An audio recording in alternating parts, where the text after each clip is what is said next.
जय माता दी मेरे प्यारे दोस्तों, कैसे हो आप लोग। आशा करती हूँ कि आप लोग अच्छे ही होंगे।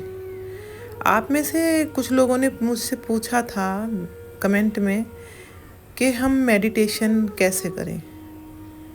मेडिटेशन के लिए मतलब कैसे बैठें, कहाँ बैठें, क्या करें, ये मेरे से पूछा था।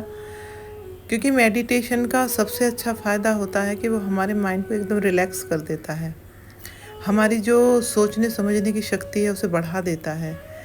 हमारा जो कहीं पे ध्यान नहीं लगता, कहीं पे हम कंसंट्रेट नहीं कर पाते हैं, तो वो मेडिटेशन करने से वो बहुत अच्छे से लगना शुरू हो जाता है। और ये जो हम बिना मतलब की ओवर थिंकिंग करते हैं, ये करना भी सब दूर हो जाता है, क्योंकि हमारे सोचने समझने की शक्ति बढ़ जाती है मेडिटेशन से। और एकदम से जैसे हमें गुस्सा आ जाता है, हम एकदम से गुस्से में कुछ भी बोल देते हैं, कुछ भी कर देते हैं, तो ये सारी चीज़ें हमारी मेडिटेशन से दूर हो जाती हैं। हम एक एक अच्छी लाइन में कहें, जैसे कि अच्छी पोजीशन में आ जाते हैं, सोचने समझने की अच्छी शक्ति हमारे अंदर आ जाती है। तो सबसे अच्छा तरीका ये है कि कुछ लोग हैं जो सीधे सीधे बैठते हैं मेडिटेशन करने के लिए। वो जगह वो चुन लेते हैं एक जगह, और होना भी ऐसा ही चाहिए कि एक जगह कोई निश्चित कर लो कि हम यहाँ बैठ के रोज़ मेडिटेशन करेंगे। क्योंकि उससे होता यह है कि हमें आदत हो जाती है, हमारी बॉडी उस जगह को ना एक्सेप्ट कर लेती है। वहाँ हम बैठते हैं तो फिर हम ध्यान में जा सकते हैं, ध्यान हमारा लग जाता है। पहली बात तो ये हो गई। और दूसरी बात ये हो गई कि कुछ लोगों का ध्यान आंखें बंद करते हैं लग जाता है, वो ध्यान लगा लेते हैं।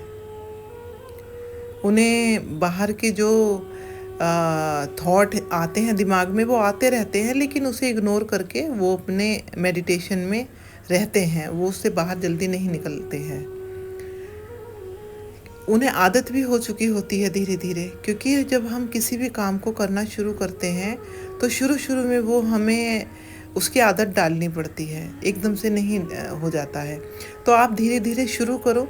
पहले कोई भी काम अगर हम सीखते हैं तो उसे हमें पहले काल्पनिक तौर पे करना पड़ता है। जैसे कि हम सोना चाहते हैं तो हमें एकदम से नींद नहीं आएगी, तो हमें पहले नींद का नाटक करना पड़ता है, इमेज करनी पड़ती है, इमेजिन करना पड़ता है कि हमें नींद आ रही है। तो ऐसा करते करते हमें नींद आ जाती है। ऐसा ही सब कुछ और चीज़ों पे लागू होता है जो हम करना चाहते हैं, तो उसकी हमें आदत पड़ जाती है, फिर हम ध्यान में चले जाते हैं। दूसरा ये था। और जो तीसरा इसका है वो ये है कि बहुत सारे लोग हैं जो चाह के भी नहीं ध्यान लगा पा रहे हैं।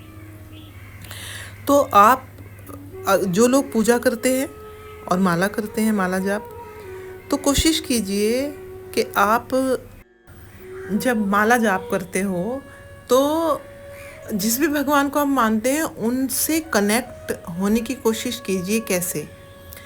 मन में एक अपने मन में सोचिए, एक काल्पनिक सोचिए कि जैसे आप उनसे कनेक्ट हो रहे हो, बात कर रहे हो, उनके पास जा रहे हो।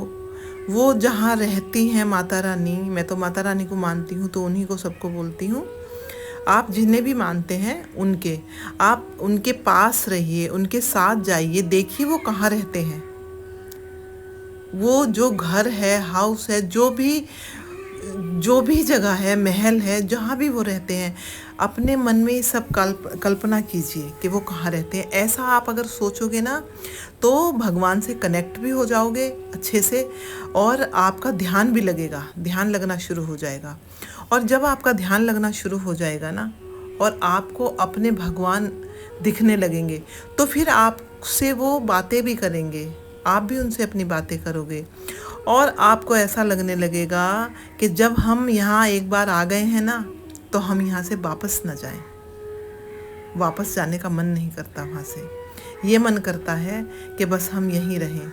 जब हम अपने भगवान से कनेक्ट होकर उनसे बातें करते हैं, उनकी सेवा में होते हैं वहाँ उनके सामने, तो ये तो पता होता है कि हम ध्यान में बैठे हैं। उसके अलावा कुछ पता नहीं चलता कि हम कौन हैं, कहाँ से आए हैं, कहाँ हमारा घर है, या हमारी कोई फैमिली है, या हमें उस फैमिली से बात करनी है। हमें कुछ ज़ीरो भी याद नहीं होता है कि हमारे पीछे कोई है, हमारी कोई फैमिली है, हमारा कोई घर है। नहीं, कुछ याद नहीं होता। बस ये लगता है कि जो कुछ भी है, ये माता रानी जो हमारे सामने है, या जो भी भगवान हमारे सामने है, वो हैं बस सब कुछ। और ये डर लगता है कि बस इस जो हम ये देख रहे हैं सामने से, कि हम इससे बाहर ना निकल जाएं, यहाँ से हम चले ना जाएं, कुछ भी करके हमें यहीं रहना है। और कभी आपको ऐसा लगेगा कि आप रो रहे हो, इतना प्यार दुलार माता रानी दिखाती हैं ना। और कभी आपको लगेगा कि जैसे आप हंस रहे हो, माता रानी जब आपसे बातें कर रही हैं, बहुत खुशी होती है। और वो सब चीज़ें होती हैं, जैसे आपका मन दुखी है तो आप माता रानी से बात करते हो कि माँ मुझे आशीर्वाद दो, मैं क्यों दुखी हूँ, मेरे साथ ऐसा क्यों हो रहा है, आप मुझे ना अपने पास ही रखो। ये सारी चीज़ें आपको पता भी नहीं चलेगा कि आप कब अपने भगवान से कनेक्ट होना शुरू हो जाओगे। और फिर आपको इतना अच्छा लगने लगेगा कि दिन में 2-2 बार भी ये चीज़ें करने लगोगे। क्योंकि जो एक बार उनके दरबार में उपस्थित हो गया, जिसे माता रानी ने अपने दरबार में एक बार बुला लिया ना, ऐसे मेडिटेशन के थ्रू, फिर ऐसी आदत लग जाती है कि ये बाहर की दुनिया ना अच्छी नहीं लगती है। इसका ये सब स्वार्थी लगते हैं, ये दुनिया ऐसी लगती है कि हम इसमें क्यों हैं, बस हमें वहीं रहना है, ऐसा होता है। तो सबसे अच्छा साधन जो मुझे लगा मेडिटेशन करते हुए ध्यान लगाने का, कि ये बहुत अच्छा है कि अपने मन में कल्पना करो कि हम अपने भगवान से बात कर रहे हैं, उनके साथ हैं। फिर आप ऐसे कनेक्ट हो जाओगे कि आपने सोचा भी नहीं होगा। एक बार सोच के ज़रूर देखना इस चीज़ पे, एक बार करके देखना, कोशिश करना करने की। जो आपने एक बार कर लिया, बस सिर्फ एक बार करने की ज़रूरत है, उसके बाद आपको करने की ज़रूरत नहीं है। आप ऑटोमेटिक कर सकते हो जाएगा वो अपने आप ही। उसके लिए आपको कोई एफर्ट नहीं लगाना पड़ेगा फिर, क्योंकि माता रानी या तो किसी पे अपना द्वार खोलती नहीं है, या कोई भी भगवान, मुझे तो माता रानी का ही पता है। और अगर वे खोल देती हैं तो फिर आप वहाँ जा सकते हो, उनकी सेवा कर सकते हो, उनसे बातें कर सकते हो, अपना दुख दर्द बता सकते हो। बहुत अच्छा लगता है वहाँ जाके, करके देखिएगा। तो आज मैं बस यही बताने आई थी आप लोगों को। चलती हूँ, मिलती हूँ आपको फिर और किसी नई वीडियो में। तब तक के लिए आप अपना ख्याल रखिए, अपनों का ख्याल रखिए, और माता रानी से कनेक्ट होने की कोशिश ज़रूर कीजिएगा, क्योंकि वो ही हैं सबकी माँ बाप सब कुछ।